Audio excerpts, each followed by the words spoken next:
Hey, Bankless Nation. I put out a tweet last week that said this: who can come on Bankless and explain the modern financial surveillance apparatus?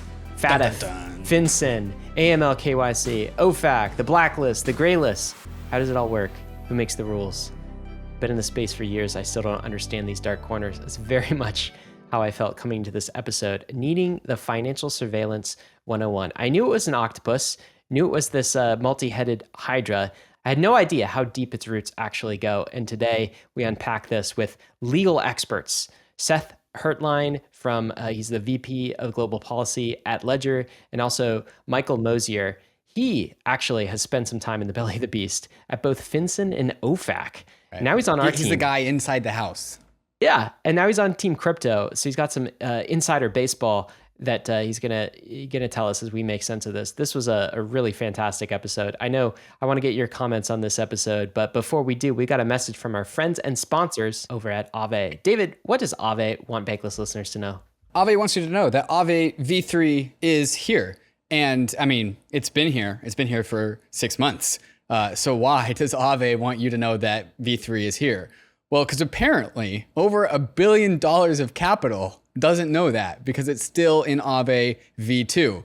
Not only that, but there is a button for migrating your capital to AAVE V3. So AAVE, if you are an AAVE V2 enjoyer, which you are free to because it is permissionless open source technology, they still want you. Everything gets better if all of the liquidity goes to the same place. So if you are using AAVE, but you are using AAVE, an old version of AAVE, perhaps consider joining the rest of the crew in AAVE V3. It has more liquidity than AAVE V2, but also some extra features as well. So asset isolation mode and to compartmentalize your risks. It's got some gas optimizations. It's got some extra bells and whistles. It's just a better version of AAVE.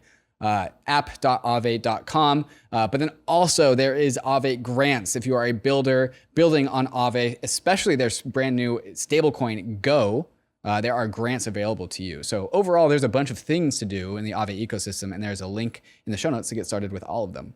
Yeah, my favorite, I would say both of our favorites, lending and borrowing protocol in crypto. They've been around since the very beginning. AAVE is just fantastic. Mm-hmm. David, I know this episode was my idea. It's kind of like geeky, wonkish stuff, but I felt like it was so important, especially on the back of developers getting arrested in Tornado Cash. Like, what is going on? I just realized one day I don't even understand what all of these institutions are and what gives the financial surveillance system their apparatus. So what did you think of this episode? Yeah, I definitely would categorize this one as a Ryan episode. I was definitely in listening mode for the majority of this podcast. And I mean, I guess that's what it's like to be a listener. You're in listening mode. So I guess telling listeners to enter listening mode, I guess doesn't help them.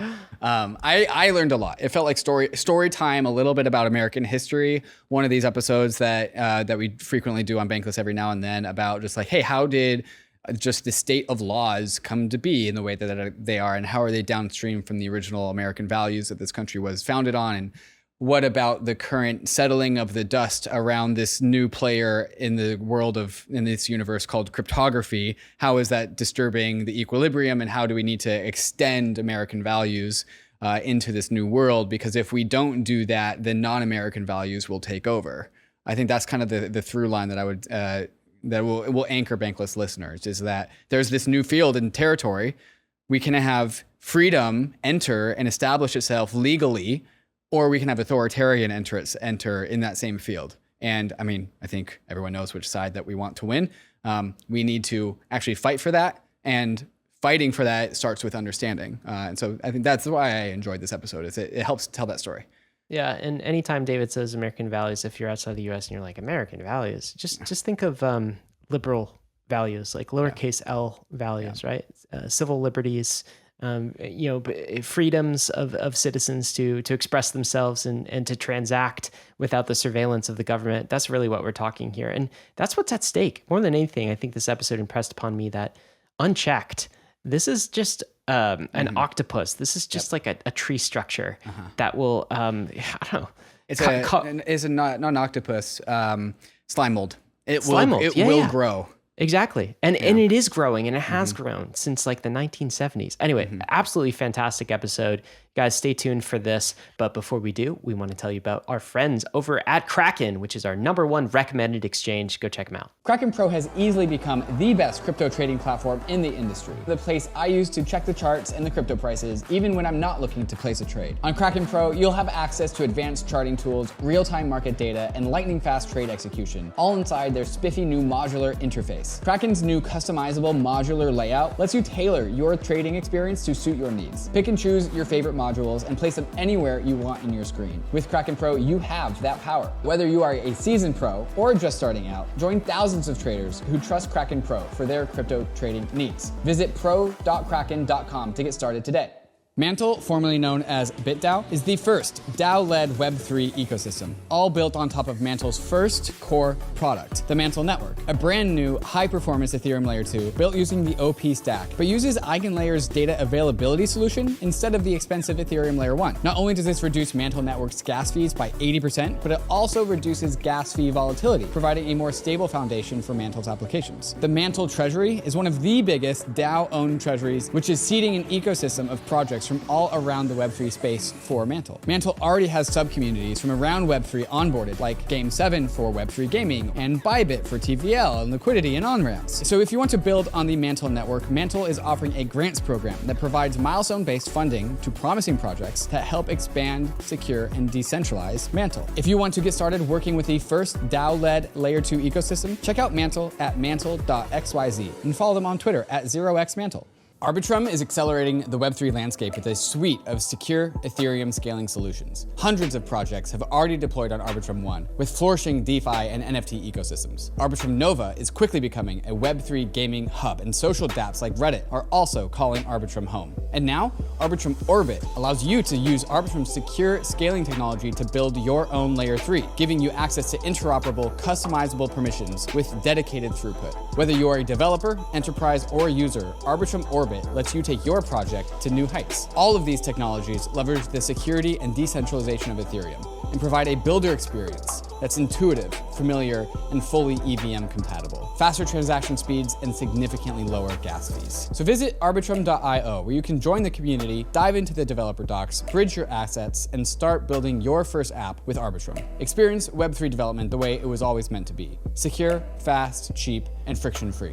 Bankless Nation, we are super excited to host two legal minds on our show today. Seth Hertlein is the Vice President and Global Head of Policy at Ledger, and Michael Mosier, he's the co-founder of a legal boutique called Arktourous, and he is also building Exante. He's formerly been at FinCEN in the Treasury, Chief Technical Counsel at Chainalysis, so he's seen a thing or two in the space. Welcome, Michael. Thanks. All right, guys. So what we're going to attempt to do on today's episode is give kind of the everyman explanation of financial surveillance. I feel like this is an episode, maybe for me, it's a kind of a selfish episode, because I feel like here I am in crypto, and I've heard all of these, 4 or 5 letter agencies, and it's recently started to impact my life with like Tornado Cash. I'm not entirely sure what these agencies are. I'm not entirely sure what's legal and what's not. I'm not entirely sure what powers each of these agencies actually have over my financial life.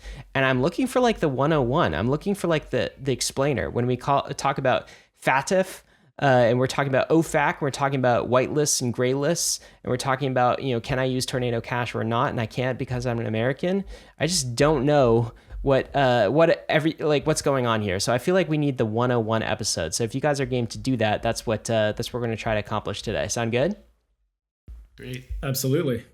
Well, let's kind of start domestic from sort of the U.S. perspective, if we will, and then go international to kind of the rest of the world. But I want to start with maybe a working definition. So I'm thinking of this episode as like a financial surveillance 101 episode, and I'm wondering if you guys could sort of describe financial surveillance. When I use that term, what does it mean to you? What is kind of happening behind the scenes? Who are some of the main agencies that hold the power? I'll throw this one to you first, Seth. Okay. Well, I think, for the purposes of this episode, let's, sort of carve out, private sector or sort of corporate surveillance.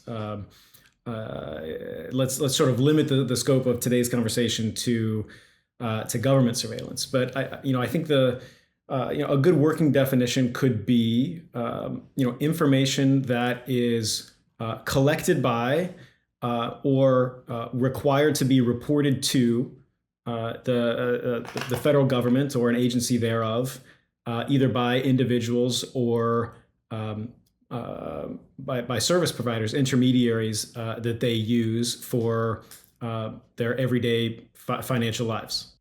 So just to check that definition, Seth, I'm hearing two parts. One is the legally mandated reporting requirements, which if you don't do it, you get like something like fines and jail. And then there's additional information, which it would seem that the powers that be are able to just collect by their own visual mechanisms, as in like it's information that's out there and they collect that information because it's available for them to collect. So that's two types of data. I mean, Mike, I'd be curious your thoughts on this. I think it sort of converges effectively into more or less the same thing. So maybe not a need to draw that particular distinction. Yeah, and I think it's a collective approach. It sort of I think for two reasons. One is some of that will come into play, David, as we think about challenges, including constitutional challenges, because courts have made a distinction between when you put your trash out, have you relinquished control of it? And if somebody goes through it, they just go through it, versus somebody coming in your house and going through your papers, which is the sort of genesis of the Fourth Amendment. And I think, as Seth's pointing out, we're in a space here with Web 1, 2, and now 3, where there's tremendous amount that's in this gray area between what's public and what isn't. I think even the concept of like what's public information at this point is a lot more of a fine-tuned, nuanced issue, including, I should say, like in a way that also these same government agencies that are collecting it for various reasons. I mean, the mission of all of this, and I think this is important, is something when I was at FinCEN, we would say to the people on the Hill making the laws too, sometimes without asking us first, was that the primary mission is countering exploitation here. And so you have to factor into that, the fact that this information out there and being collected in any form is also subject to creating greater exploitation. And that includes people's, honeypots of people's data that gets hacked. Some of this recently coming up in FTX and Kroll coming out of the bankruptcy. And that's something that I think there's the policymakers and the politicians, and then there's also the operators out there, including at FinCEN and DOJ, who are saying, actually, we don't need more cases and more victims. So can we protect some of this too? It's partly why we brought in privacy experts and did initiatives on zero knowledge proofs and homomorphic encryption at FinCEN. So I do think it's really important that we're talking about that very holistically. There's a lot out there. So already we're talking about FinCEN and DOJ and Treasury and all these kind of institutions. I want to get some working definitions on. But while we're talking about this term financial surveillance, all right, let's just get a grasp of what sort of data is generally being collected and like when. Is this primarily like intermediaries that are required to submit this? Because as a citizen in the U.S., I don't often have to. I guess I'm not like conscious of times that I'm like filing paperwork with Treasury or FinCEN, but maybe I am through an intermediary and I just don't know it. So what sort of things are being tracked and surveilled and why? I'm happy to take the first run at that. Yeah, I mean, so it's true. You're not, although I will say there's legislation out there, particularly in the tax space, that could make you a reporter, Ryan, whether you like it or not, and whether everyone around you likes it or not. And speaking of honeypots, like you may be collecting and reporting on others, but I think as in a traditional stand from a FinCEN perspective in the Bank Secrecy Act, you're absolutely right. It would be intermediaries, and in fact, this goes back to some of the constitutional issues and the third-party doctrine that Seth mentioned. But it's really transactional information. And historically, in fact, we can talk through a little bit if you want the history of the Bank Secrecy Act, but it was exactly this. It was around reporting requirements, basically coming up through the 70s. And basically, at the time, it was basically large cash. Law enforcement was seeing large cash deliveries to banks. Pretty sure it was organized crime. And when they would go to a bank, the bank would say, I don't know why Bugsy Siegel dropped off $100 million. And so the other piece of that was that there was foreign Swiss banks at the time. And so this was the foreign transactions reporting piece of it too, that had Bank Secrecy, which is where this Bank Secrecy Act comes from. And so the US would say, okay, well, we'll go to Switzerland where some of this money is getting sent from the bank that was brought in cash. And they'd go to the Swiss and say, okay, you tell me about what's going on here. And they would say, there's nothing we can say. There's bank secrecy here. And so part of it was going to the US banks and saying, we need you to collect more information. At the time, it was really just information of like, who's collecting it? Give me their bank opening information. Where do they live? What's their phone number? What's their occupation? What's their source of income? That sort of thing. It evolved over time to suspicious activity reports, which is much more, I think, what you're thinking through, which is, okay, now a bank is making a determination. Seth came in the other day. He didn't just drop off a bunch of cash. He's making anomalous deposits that don't make sense to us. This seems suspicious. He said he was a reporter, but he makes $1 million a day. What's going on here? And so they would file a suspicious activity report that would lay out who is it, what did he say it came from, and what is it that's suspicious about it. And I should say, like, back in the day, that would have been he brought in a bag of cash. Then it would evolve to checks and check numbers. Then it would evolve to wire transfers and the wire transfer information about every piece of that transaction, who the correspondent bank was. In the crypto space, that could be all sorts of things. What wallet address was connected, what time.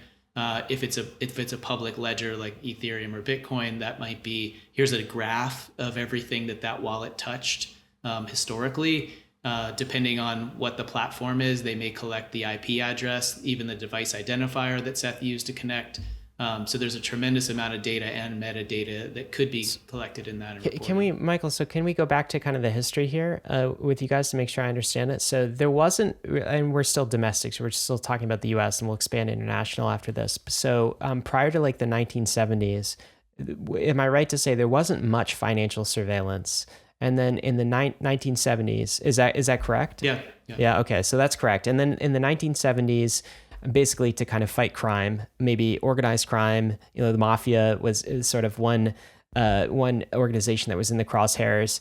The U.S. came out with the Bank Secrecy Act, and this started sort of the financial surveillance apparatus. And so this the reason basically for AML KYC, which is like I have to be identified before I can, with a government ID, let's say, before I can open a bank account. And this is the reason when I go to transfer money or take out a large deposit from my bank, the bank teller will say, what are you doing with that? Like, how are you using that money? They ask these questions. I'm always like, why do you need to know this? And it's almost couched as if, well, we want to protect you from frauds and scams. Maybe that's part of it. It seems like more of it is kind of this financial surveillance apparatus. So that's why I have to present an ID. That is why they are asking questions like, what are you doing with the money? And can you tell me more about the source of the funds? These are all questions I know many Bankless listeners have seen from their banks, and it all emanated from this legislation from the 1970s and the Bank Secrecy Act. Is this correct? Yeah, so it started, Bank Secrecy Act was enacted in 1970.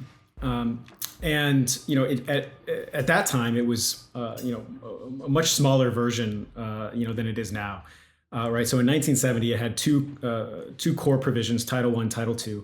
Title I basically said banks have to record transactions of their customers. They have to keep an internal log of all the transactions their customers make.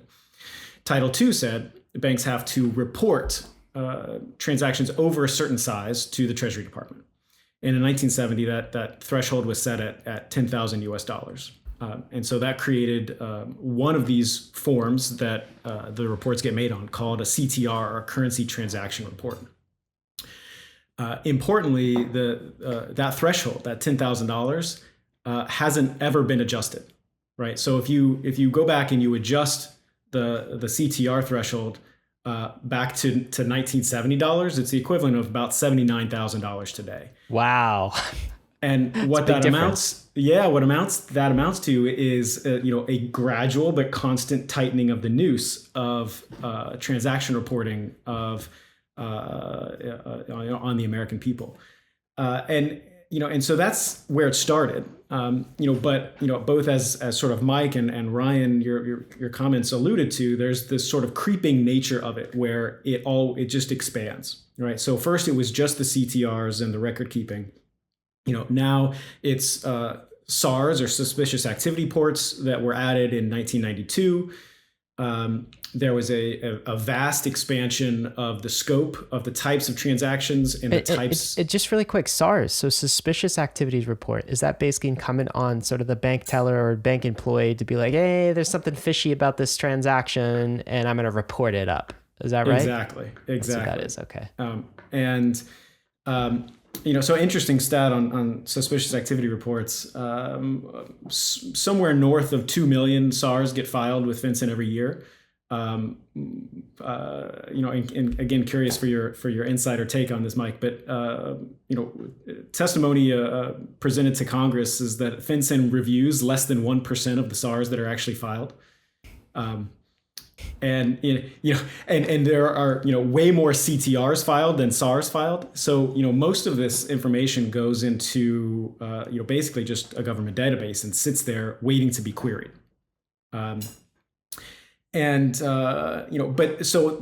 These things keep getting added on to the BSA, right? So it grows over time, and there was a huge expansion in scope. BSA, Bank Secrecy Act. Bank Secrecy Act. Yeah. Got it. And so there was a big expansion in scope as part of the Patriot Act after 9/11 that added a lot of new types of information that had to be gathered and reported, and new intermediary types that are responsible for gathering and reporting that information. To your initial question, Ryan, sort of, is it just, am I self-reporting this, or is it just intermediaries? The answer is both, right? So you're self-reporting on your tax returns, but your intermediaries are also filing information returns with the IRS. Depending on your specific situation, you could be filing what are called FBARs, or sort of foreign bank account reports, or any foreign financial institution that you may have a relationship with under a law called FATCA is filing reports on you to Treasury as well. So there's this sort of snowballing effect, this creep, of this expansion of scope of the financial surveillance regime under both sort of the AML axis and the tax axis, such that there used to be this presumption of innocence. Right, and law enforcement agencies used to have to go, get a warrant to gather information about you, and now that's no longer the case. Now it's already sitting in a FinCEN database, waiting to be queried, without court authorization in most instances. Okay, this is very helpful for me to make sense of this. So we've got the Bank Secrecy Act, and that kind of started the snowball. And then that the reason was, the mafia and kind of money laundering and that kind of thing. Then we had the Patriot Act, right, in the 2000s, I guess, the early 2000s, and that sort of expanded it. And I guess the idea here was anti-terrorism, for sure. That was top of mind for legislators and the American people at that time.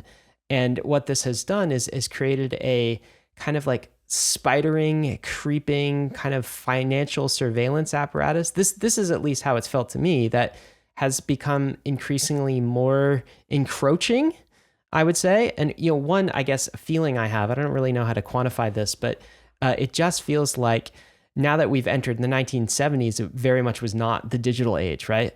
We didn't have computers back then, so it literally was like bags full of cash or briefcases full of cash.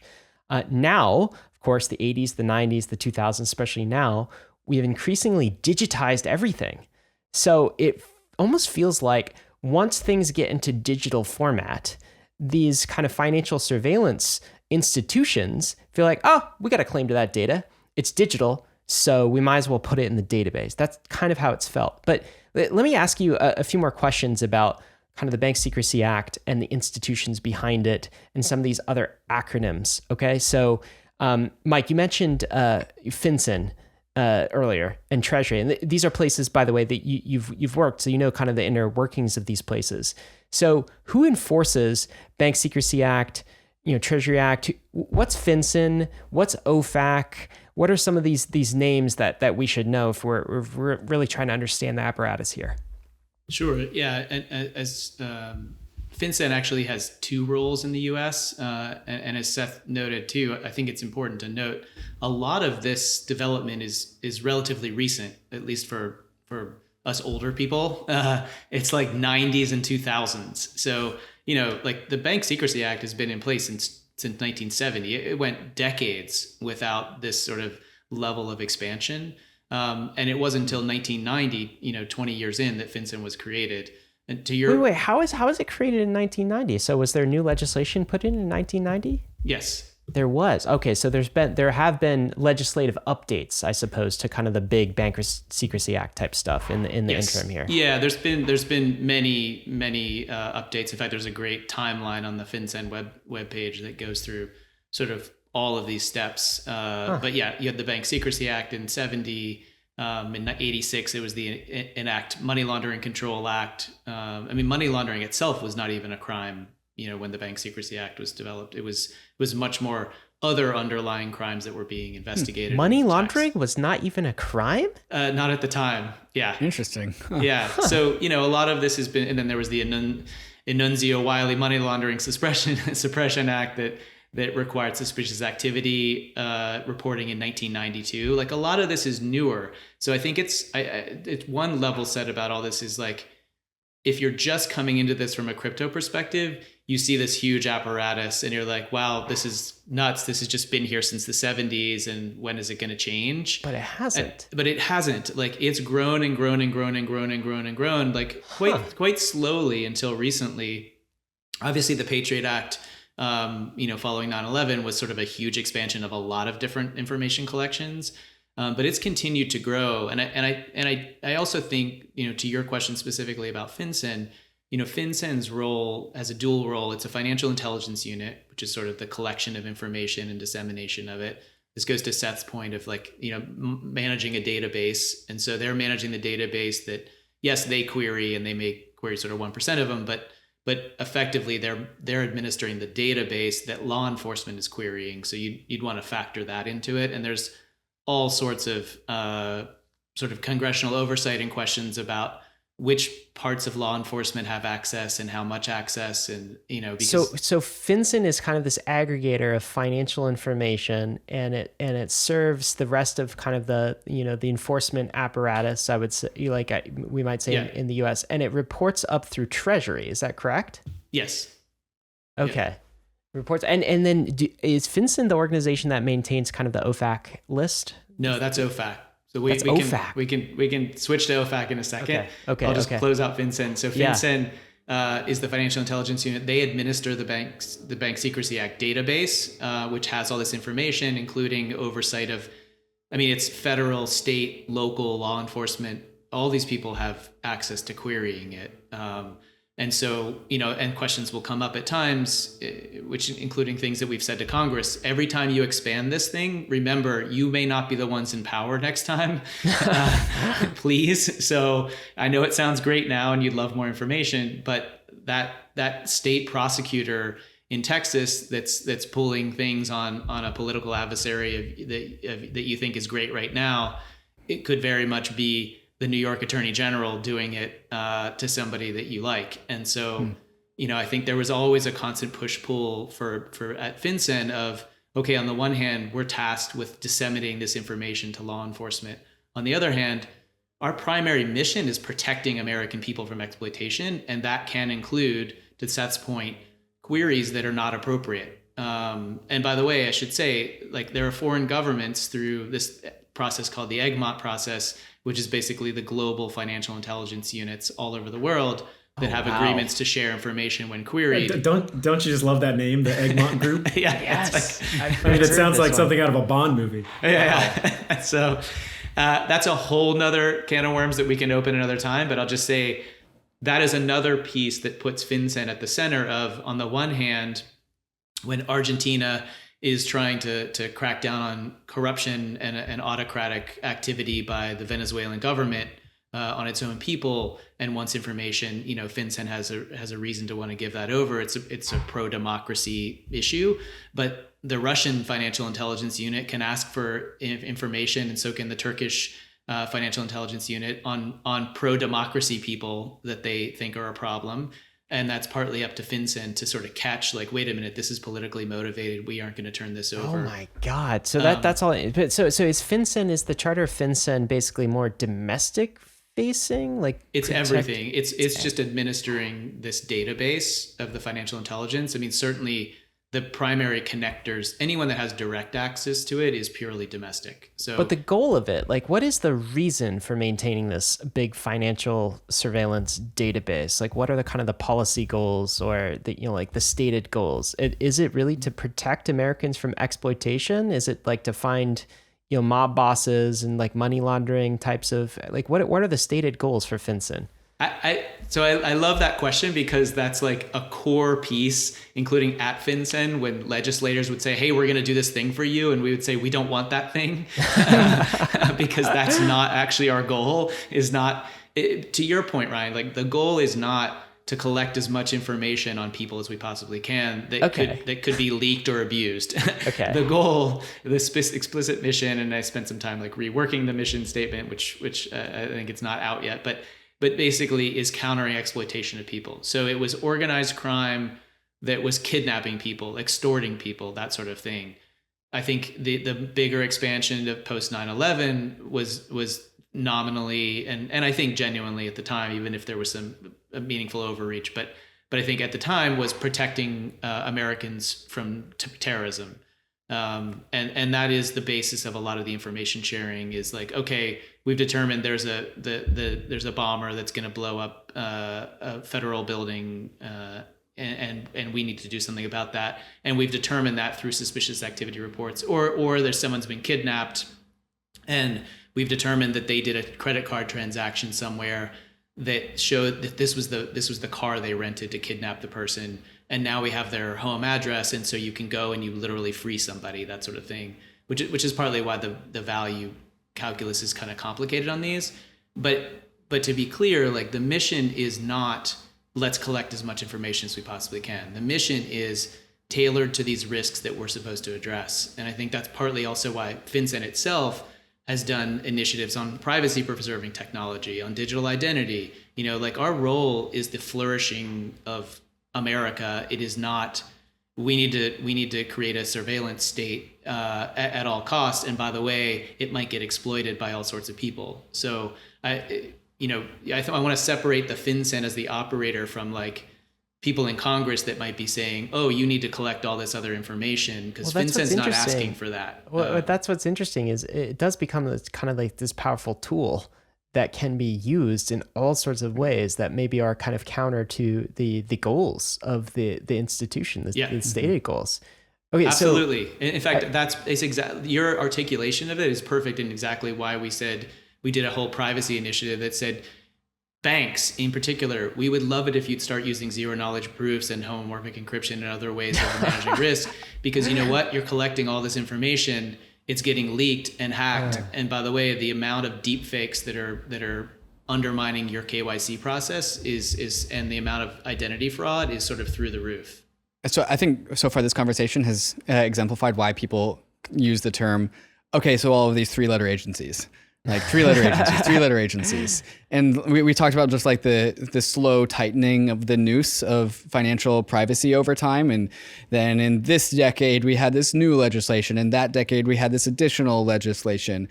The libertarian perspective on governments and nation states is that they always grow. Like, they always want to grow. There's just this natural growth to them.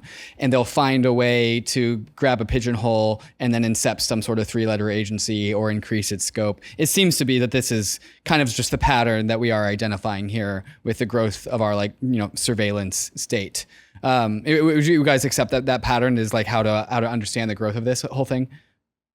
I think so. I mean, Seth has studied this from globally, so I welcome his thoughts on it. My quick from the US side of it is I actually would go back to the prior conversation where like from 1970 to 1990 plus, it actually didn't grow that much, but it's, you know, we're now in digitized data. There's an enormous amount that can be collected. And so you'll have folks, particularly in Congress, saying, well, wait a minute, you could collect it. Why don't you? Right. Yeah, so the inception of the internet was like, oh, there's so much new surface area to collect. And so maybe they weren't growing just because they didn't have a reason to or the optionality to, but the internet kind of gave them that.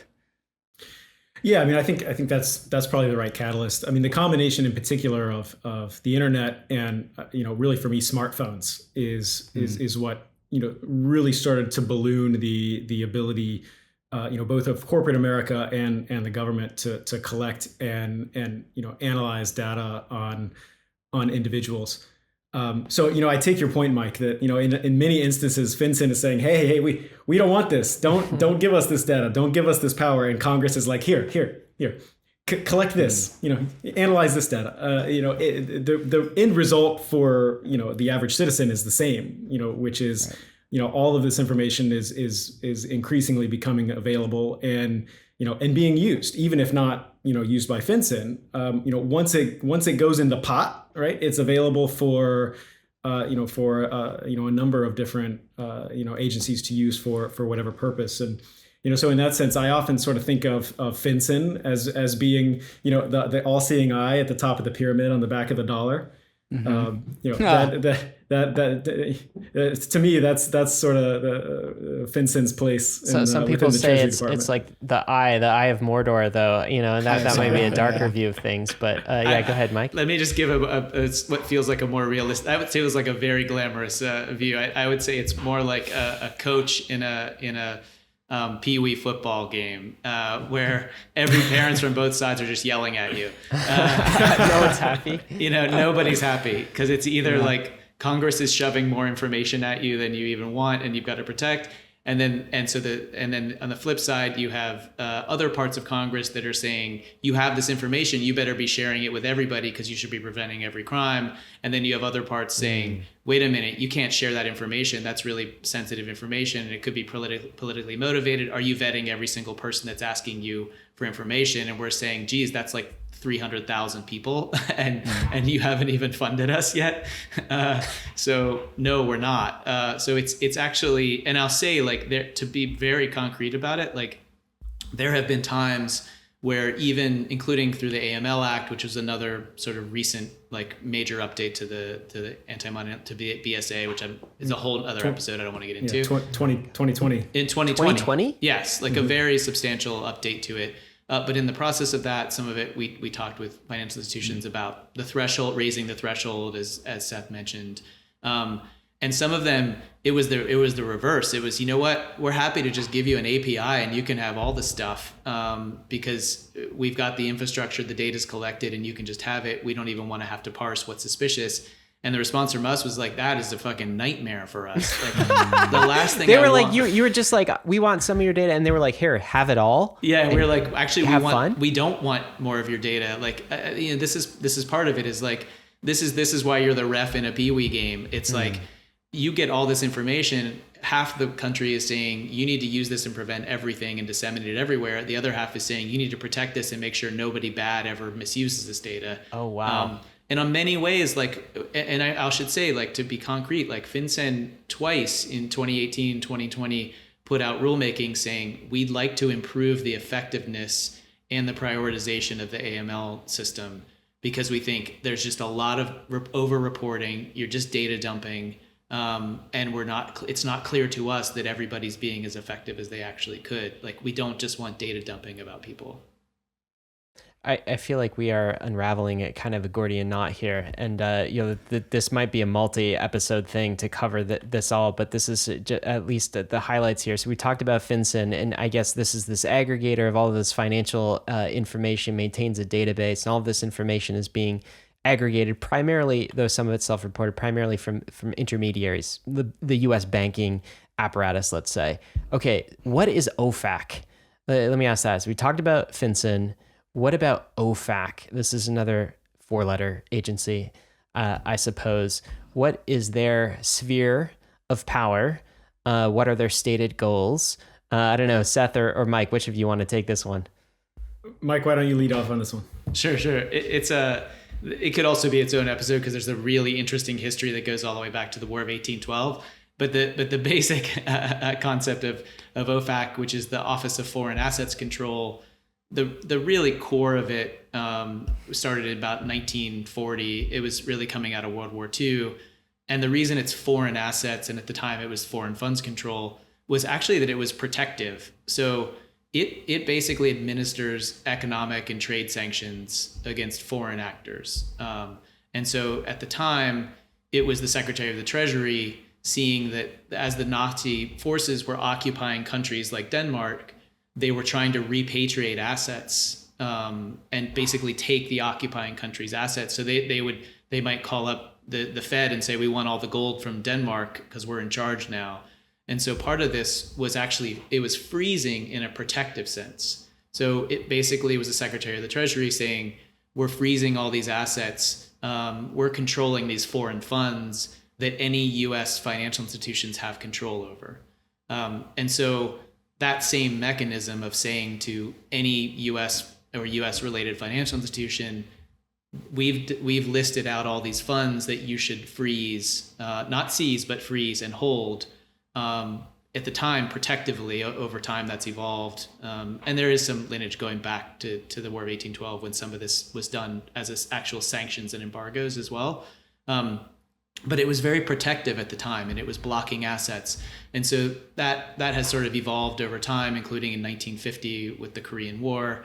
And President Truman declared a national emergency and blocked actually Chinese and North Korean assets that were subject to U.S. jurisdiction. Wow. And that's much more sort of the current incarnation. In fact, North Korean assets, I think, are the longest held blocked assets, I think, of any country in the world. It goes back to the Korean War. But basically the authority of OFAC is to say all U.S. financial institutions and other financial institutions subject to U.S. jurisdiction, like you might have branches here, you need to block all these assets. And one important piece of this that I think is a really important distinction from like FinCEN and money laundering authorities is this is purely a behavior change mechanism of economic statecraft. And so the idea is the assets are blocked. When you stop doing the bad stuff that you were doing that caused the national emergency, we will release these. That's your incentive to have a behavior change moment. And we can get into the authorities, which are all under the International Economic Emergencies Act. But it's basically the president declares this is a national emergency, so it can be done unilaterally by the president.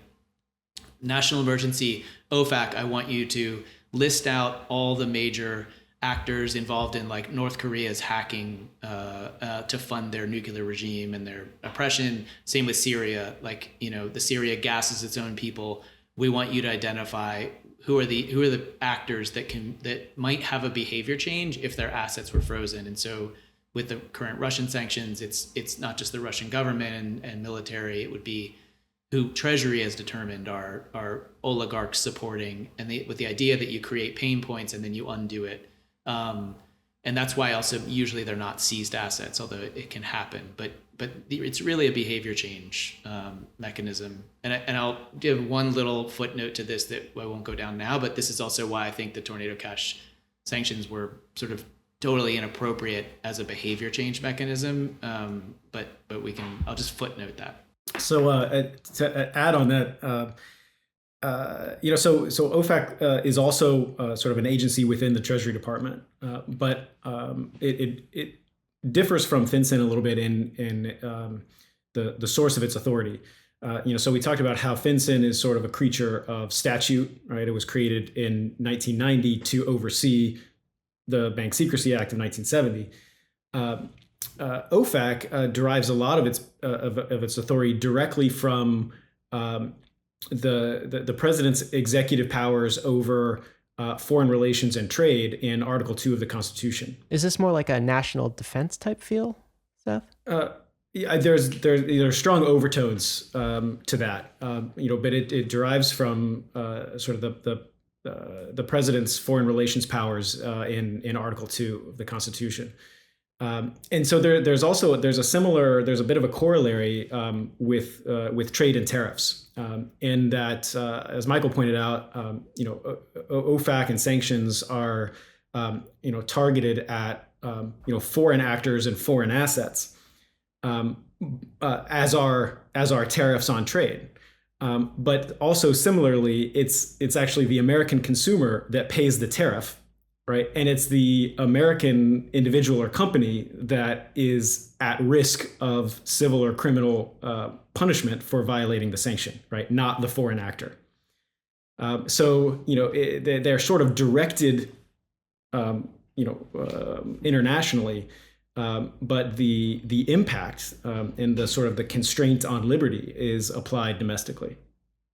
Because these intermediaries basically have this obligation to make sure that they don't accept money from or report anyone who is on the OFAC sanction list. If what is the actual obligation here, and what are the penalties if they fail to meet the obligation? I'll just quickly start, but Mike, you're probably better suited to answer this question. So OFAC maintains a number of lists. Probably the most pertinent one for our conversation is the SDN list, or the Specially Designated National List. And an individual that the president or Treasury Department feels is acting contrary to the interest of the United States can be placed on that list. This would be like a terrorist, a Russian oligarch, something like this, right? Roman Semenov, Exactly. And then once that foreign individual is placed on the SDN list, no U.S. citizen, U.S. business, or even foreign business with a U.S. nexus can transact financially with that person. Wow. And violations of the sanctions are strict liability, meaning that the government doesn't have to show intent, right? You can accidentally violate sanctions. Which is what we did, right? Because we had Ether from Tornado Cash sent to us on others' behalf, correct? Yes. Okay.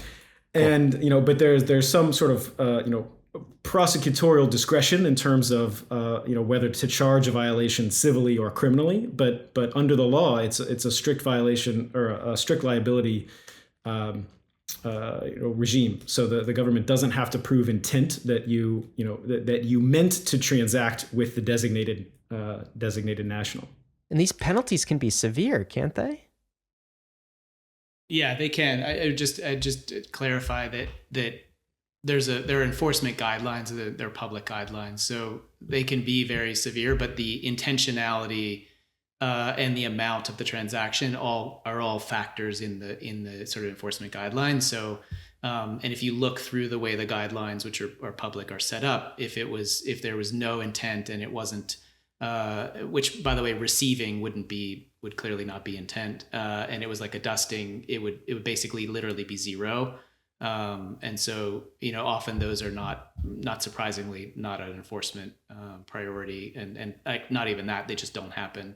If you look at the actual OFAC enforcements they're all public, most have been pretty systemic, major, hundreds of millions of dollars and pretty intentional based. But I think it's an important point and certainly for criminal, it requires intent, for sure. But I think it's an important point from Seth that like technically it's strict liability to start the process for sure. Right.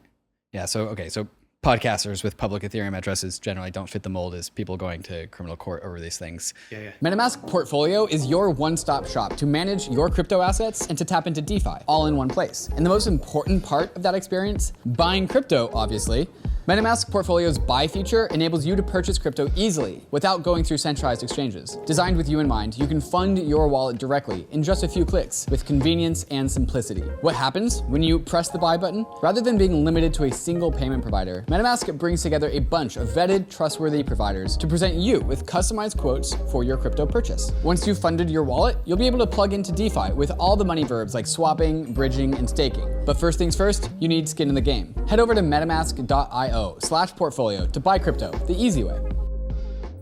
Are you planning to launch a token? Is your token already live? And are you granting your employees and contractors vesting token awards? And are you trying to figure out how to take care of taxable events for your team? TOKU makes implementing a global token incentive award simple. With TOKU, you will get unmatched legal and tax support to grant and administer your global team's tokens. TOKU will help you navigate across the lifecycle of your token, from easy-to-use pre-launch token grant award templates to managing post-cliff taxable events with payroll. For legal, finance, and HR teams, it's a huge complex task to have to comply with labor laws, payroll and tax obligations, tax reporting, and crypto regulations in every country that you employ someone. It's difficult, time-consuming, manual, and costly, and it's drawing more attention from global regulators and governments. TOKU makes it simple for leading companies in the space: Protocol Labs, Hedera, Gitcoin, and many more. So if you want some help navigating the complex world of token compliance, go to toku.com/bankless or click the link in the description below. You know Uniswap, it's the world's largest decentralized exchange with over $1.4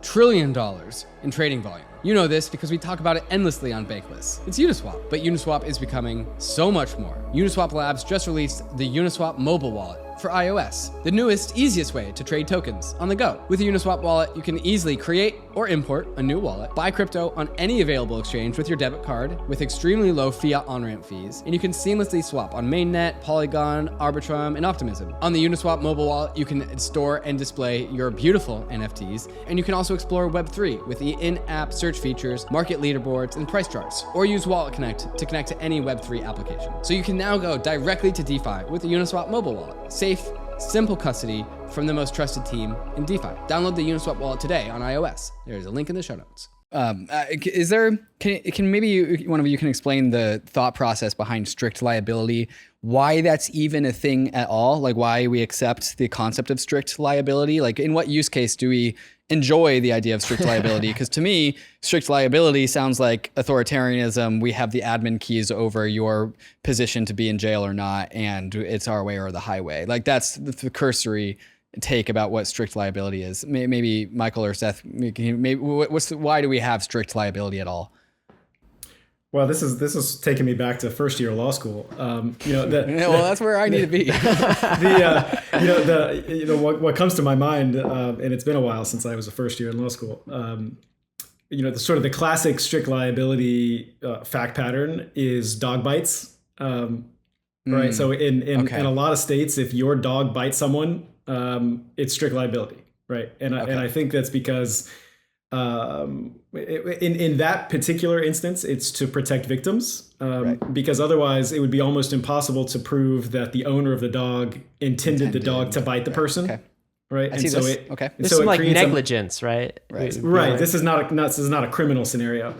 But it creates a situation where a person who has been injured, can be compensated without, they get to sort of skip the step of intent. That's the dog bite case is sort of a far cry from the sanctions scenario. So I don't exactly know, what the origin of that is with respect to sanctions. Mike, I don't know if you know the history there. Yeah, it's a great question. It's always sort of surprised me because I think, like you, going back to first year law school, it was very much keeping a wild animal, particularly in a closely populated place, or storing ultra hazardous materials. Like I just looked it up, and one was if you're fumigating with cyanide gas, that's strict liability. We don't need to improve intent. Understandable. Like you just shouldn't be doing it. I get that. And so, I think certainly the idea and certain product liability, by the way, are like that, with the idea being, look, that's the other one. Yeah, product liability. It's product liability. And for certain products, I think people have felt like, you know what, maybe maternal fetal care or something like that. Like we don't want to spend time fighting with you over how much you intended to do something bad. Right. You need to be so on notice because like using cyanide in an urban environment is such a bad idea that we're not going to play that game. You should be really worried. And I think so that's I can't even imagine the last time a law was passed that had strict liability in it. But I think to that point, it's always sort of surprised me, particularly because the enforcement guidelines are actually pretty clear that intent is such a major factor in the enforcement. And so sometimes the response is like, well, but practically speaking, it's not strict liability, but as a public policy, it should be. I actually think, and I say this as the former head of enforcement at OFAC, it should not be strict liability. And I said this many times at the time, and there's probably an op-ed in there somewhere when I have time. But I think it doesn't make sense because practically speaking, the enforcement guidelines already make it not that, but you have this color over it, this cloud that people feel like, wow, this is really complicated and I could make a mistake and get in trouble. And if the answer is like, well, look at all the history of enforcement, it's never happened, and there are enforcement guidelines that say it won't happen. And the answer is, well, yes, but that can be adjusted tomorrow, depending on the administration. I think that exactly. That's why it's so alarming to be like dusted from somebody like some Tornado Cash ETH, right? Yeah, it just seems like that FinCEN or OFAC, just by having strict liability, they are just giving themselves the free option, which is a power taken away from citizens. Like OFAC has the option because they have the strict liability on their side. Yeah, and I don't know, and this goes to Seth's point of like where this comes from. Like, I don't know if OFAC asked for it or if this is what was established under IEPA. Like some of this could be statutory. I think I always thought it should be changed, including when I was head of enforcement, because I thought it sort of undermined the messaging of it.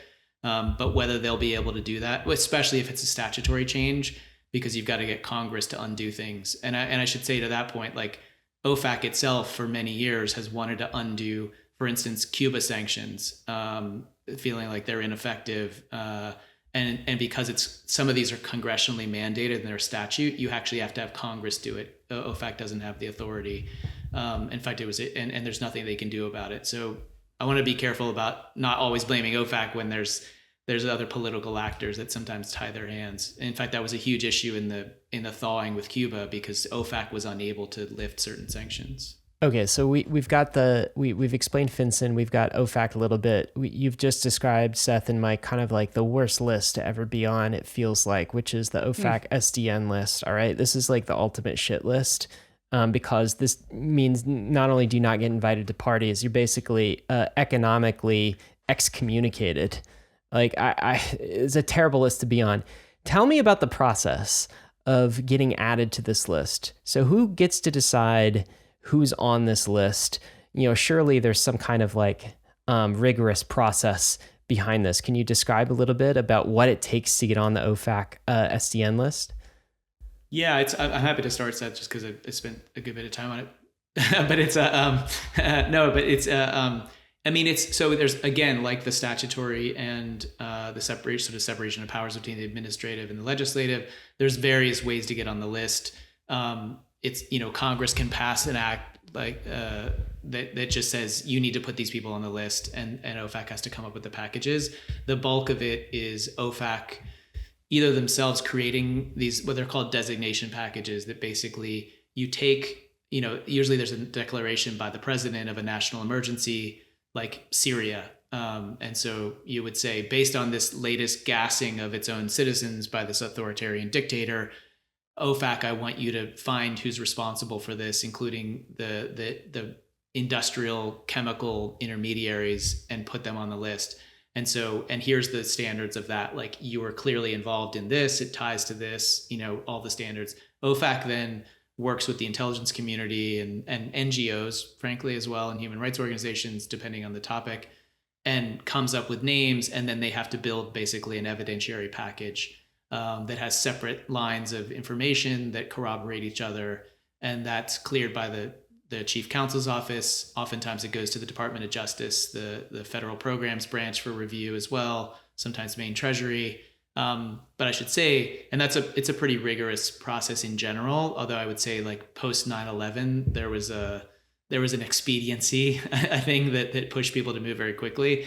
But I should say there's also this sort of wild card that when the president, him or herself, creates the national emergency, they can include what's called an annex, which is just the president of the United States saying, I have determined this is a national emergency. And by the way, these 7 people or 27 people or entities are part of that. I'm just making that determination, and they're on the list. OFAC put them on the list and get their identifiers for people. It doesn't happen a lot, and a lot of times OFAC would still be tasked with creating the package. And to be clear, like, usually those are based on somebody having done a bit of a package too. It's not that arbitrary. But that is a way that can happen quite quickly. And it's two things on that is just that everybody has an appeals process to this. But I should say, particularly if the president personally has put you on an annex, foreign policy and national emergency tend to be the peak of the executive branch authority. And so challenging that is not going to be an easy process. It's for OFAC, it's abuse of discretion, but when the president has unilaterally determined that you're part of a national security emergency, it's going to be a high bar, which I'll just say goes to the fact that I think we should constantly remember that this is a behavior change mechanism. And so to the extent that you cannot get off the list and people do not feel like they can get off the list, it is not a mechanism that works. Because you can get off the list, right? You have to be able to get off the list. Otherwise, it's not a behavior change mechanism. It's punishment.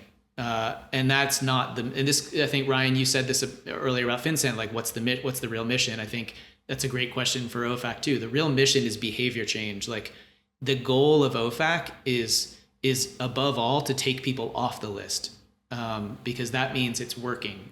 People have changed their behavior.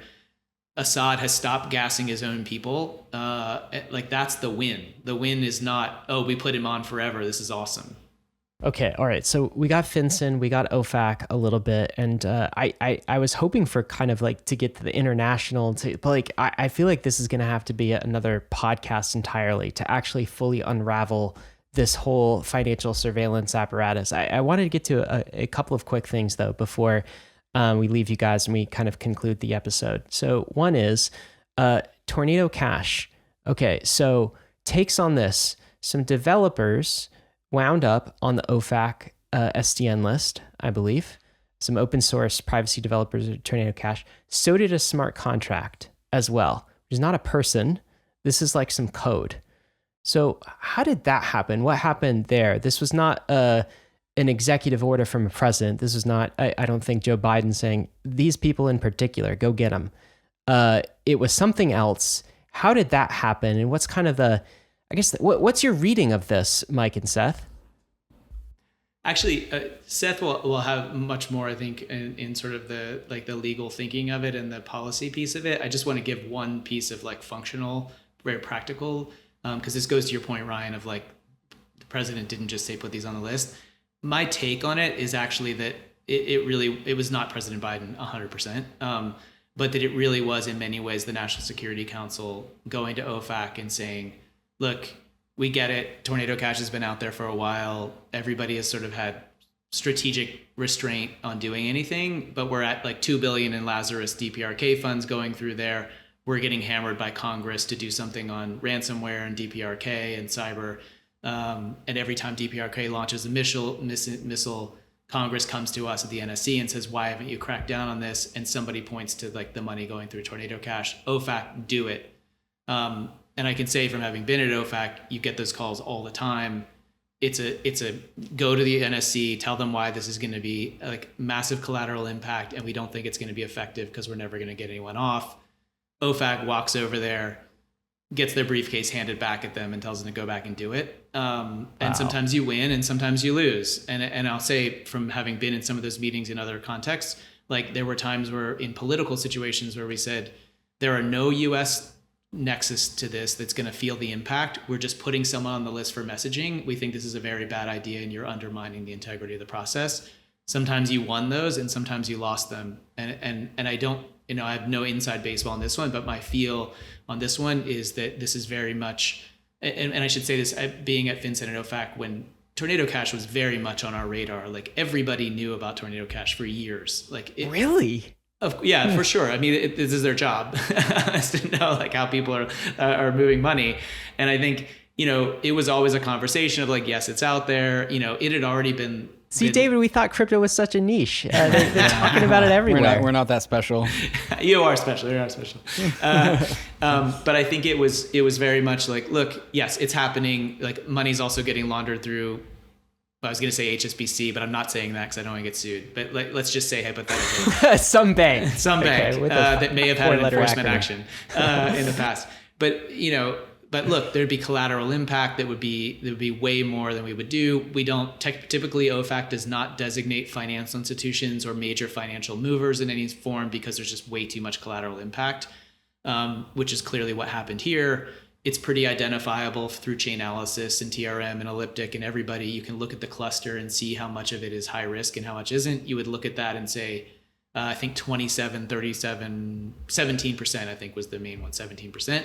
There's no question you would look at that and say, there's no way we can designate this. If this was a bank, 17%, there's no way. Like there'd be way too much collateral impact. And if it is, you'd have a license that would exempt most of the activity afterwards anyway, because there's too many people impacted. So my take in general is that this was the NSC saying, just do it, we'll figure it out. And I think that's partly why you then started seeing FAQs come out. You started seeing a redesignation. Is this the first time as well that like a smart contract or like some code has been like named? Yeah, is that unprecedented as well? Do you think that was totally unprecedented? And I'm sure that was a conversation internal to OFAC as well, right? I mean, because if you guys know it, so this is why this is so helpful, Mike. And it's such a black box to us looking on the outside. We don't know what in the world is going on. We just see this scary stuff happening, and we have like no idea how the inside the black box actually works. But that's why this is helpful. And so does OFAC have the actual, I guess, power to put something like a smart contract on the list, or is that what we're all going to find out through the legal process? We're going to find out. Okay. Right? So typically, OFAC can sanction sort of two types of things, right? Persons, whether natural persons or legal persons, or their property, right? So think like the Russian oligarch's mega yacht, right? You don't want them to be able to sort of sell that and circumvent sanctions, right? So historically, the two types of things that have been put on the SDN list, that's why it's called the specially designated nationals list, right? Nationals refers to a person, right? Is people and their stuff. A smart contract, a piece of code, right? Some executable text is neither of those things. So it was unprecedented. It's the first time that that has been added to the list, and the legality of that is very much in question, and is being litigated.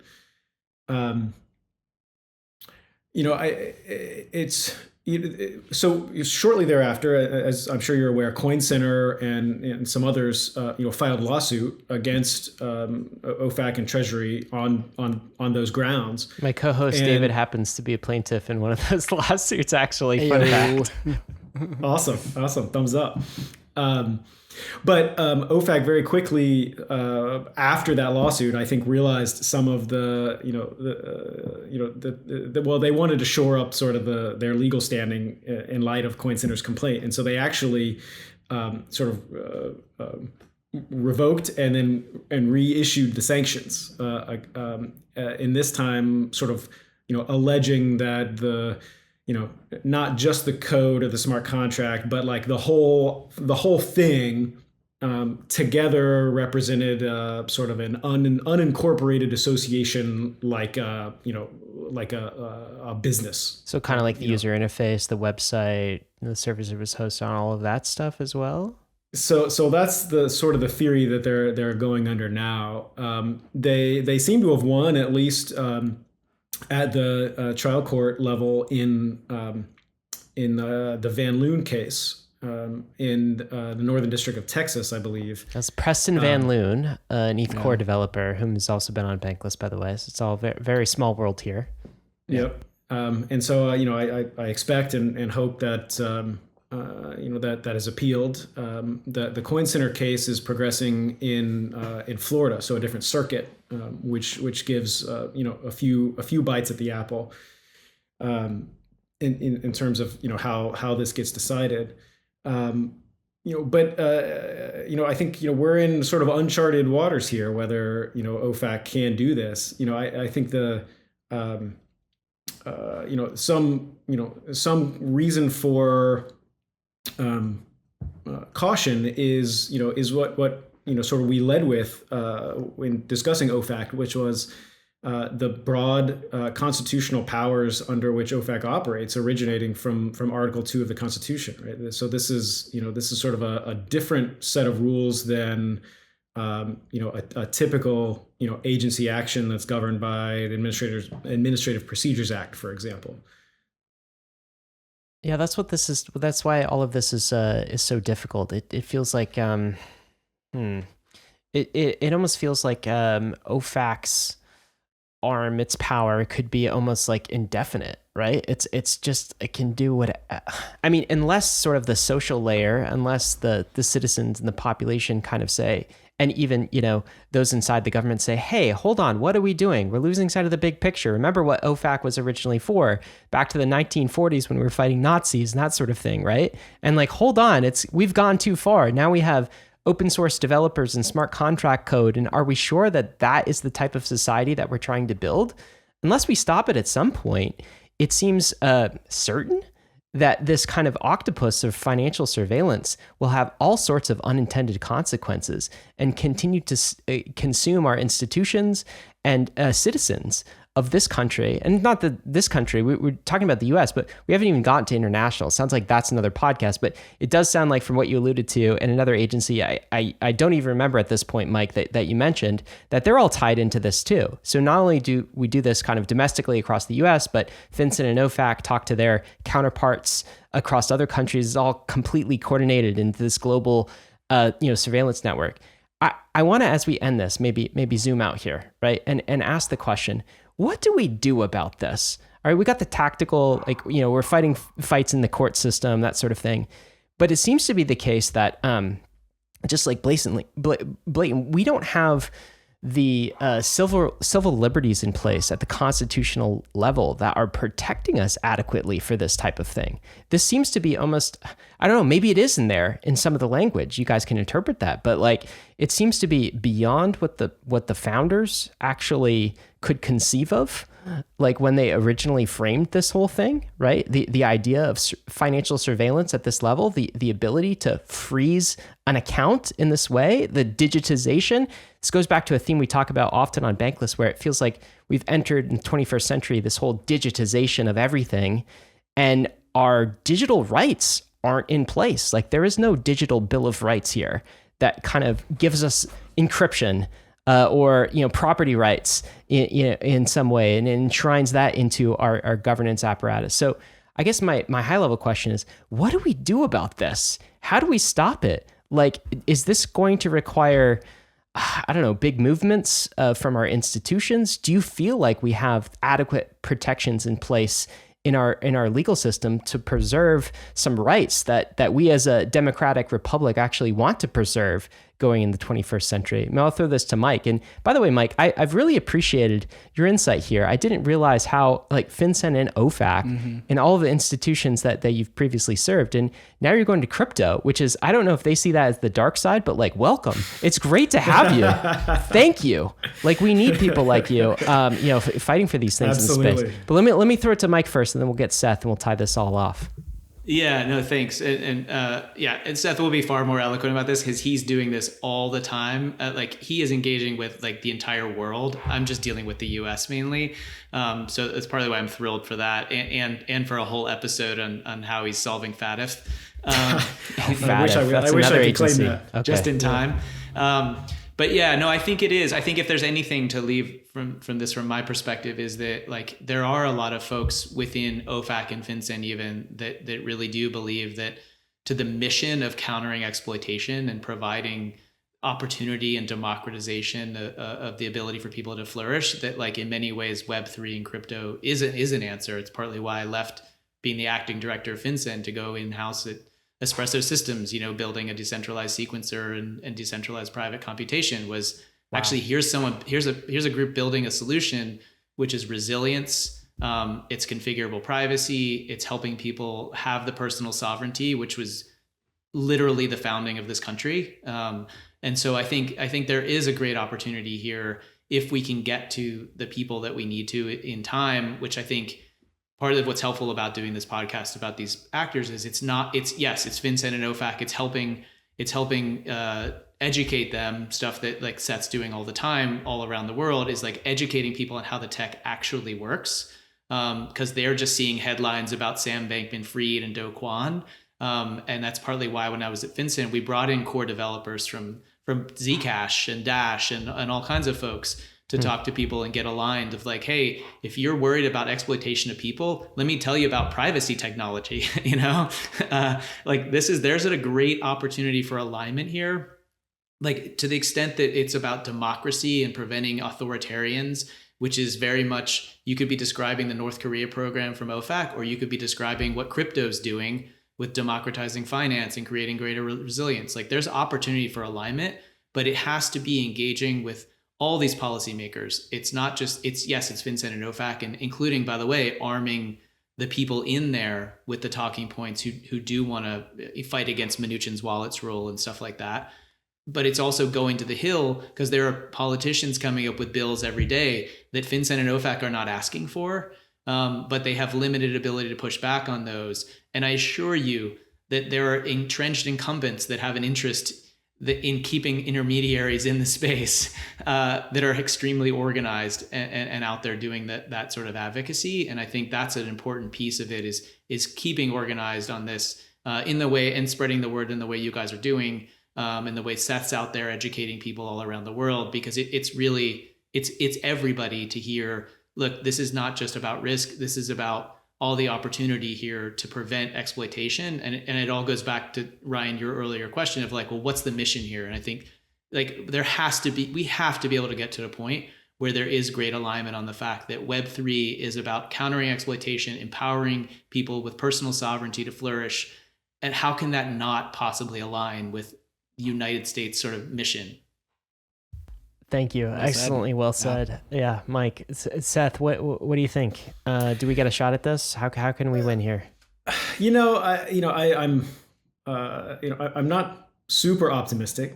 I think just because it's like turning a cruise ship or an aircraft carrier, right? The structure, the global AML regime has been built up, piece by piece, year after year, for a very long time, and it's become very big, and a very big part of not just the U.S. government, but many governments around the world. And I think I hope we do another episode on sort of international, and we take a look at sort of the global AML regime, and try to put some evidence to the argument. Just sneak peek for that though, Seth. Is it worse outside the U.S. or just as bad?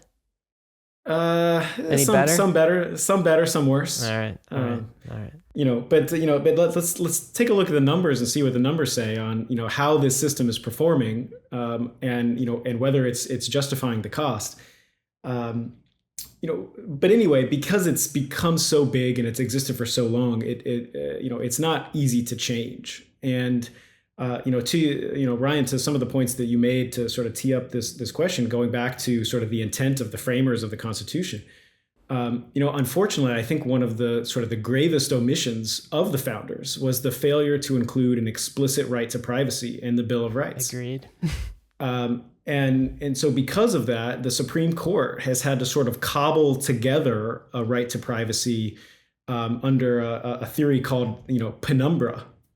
Where they sort of look at, the other enumerated rights and say, well, in order to really have or execute that right, you have to have privacy in this area, like the right in this area. Privacy is implied but not made explicit, Yeah. and we needed the courts to tell that story. Exactly. So there's a 1965 case called Griswold v. Connecticut that the court explicitly found for the first time a fundamental right to privacy under the Constitution. But even still, these penumbra rights don't sort of have the same level of protection that the enumerated rights do, right? So they called it a fundamental right, but fundamental rights in other contexts enjoy strict a standard of review by the court called strict scrutiny, which means that any government infringement of that right must be narrowly tailored to achieve a compelling state interest. I don't think the BSA at this point, particularly the enlargement after the Patriot Act, meets that standard. But because it's not an explicit enumerated right in the Constitution, it's very difficult to challenge. And so I think, to your question of, how do we win or can we win? Short of the Supreme Court overturning or significantly limiting the Bank Secrecy Act, perhaps by doing away with sort of the third party doctrine that props up the whole house of cards. I think that that's the only way that I sort of see that we win here. And I think as we digitize everything and Web3 sort of slowly gains adoption, we have the opportunity to say, look, hey, there is a different way. There's a better way to do all of this stuff.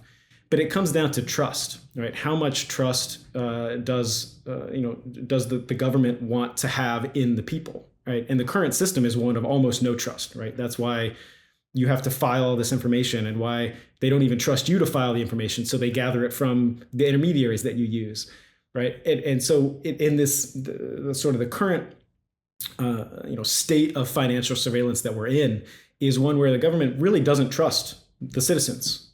And we have this now sort of presumption of guilt rather than presumption of innocence, right? All this information is going to be available to law enforcement. If it's ever in question, you now have to prove that you're innocent, which is a complete sort of turning on its head the system that the framers set out. So we've gone very far astray, I'm afraid, and I think it would take something very significant to have a reset or sort of right the ship at this point. Well, let's maybe end with that. If we have any shot at a reset here, I think it's got to come in the form of crypto. This is kind of, you guys were mentioning that, hey, this whole expansion of the Bank Secrecy Act and FinCEN, that happened in the 90s. I don't remember a time when it didn't exist. And that's part of the problem is the population doesn't remember a time where this financial surveillance apparatus wasn't set up. And yet with crypto, it's off by default. And somebody has to come in and turn it back on. And I think crypto, this level of responsibility with private keys, this focus on encryption, this power of cryptography, I think this will reignite the conversation, especially when we see things happening like open source developers getting thrown in prison, right? That starts to, I hope, make society question where we're actually going with this financial surveillance apparatus. And I do hope there is a time, I tweeted this out recently, it's like, I wish Americans cared as much about cryptography as they do guns. Do you know what I mean? Like, I wish we had a right to bear arms Second Amendment for encryption rights and for privacy, and we don't right now. But maybe now is the opportunity to get this into social awareness. So that's what we're going to try to do, because what other alternative do we have, honestly, guys? Seth and Mike, I think we're going to have you on for an episode 2 at some point in the future, if you're willing to talk about kind of the international apparatus here. And there are a million things we didn't touch today, but this has been a great primer. And I want to thank you both for your time today. This has been fabulous. Yeah, thanks, guys. Thanks for putting it together. Absolutely. Yeah, thanks for having us. Wow, what an episode. Guys, risks and disclaimers, got to end with this. Of course, crypto is risky. You could lose what you put in, but we are headed west. This is the frontier. It's not for everyone, but we're glad you're with us on the Bankless journey. Thanks a lot.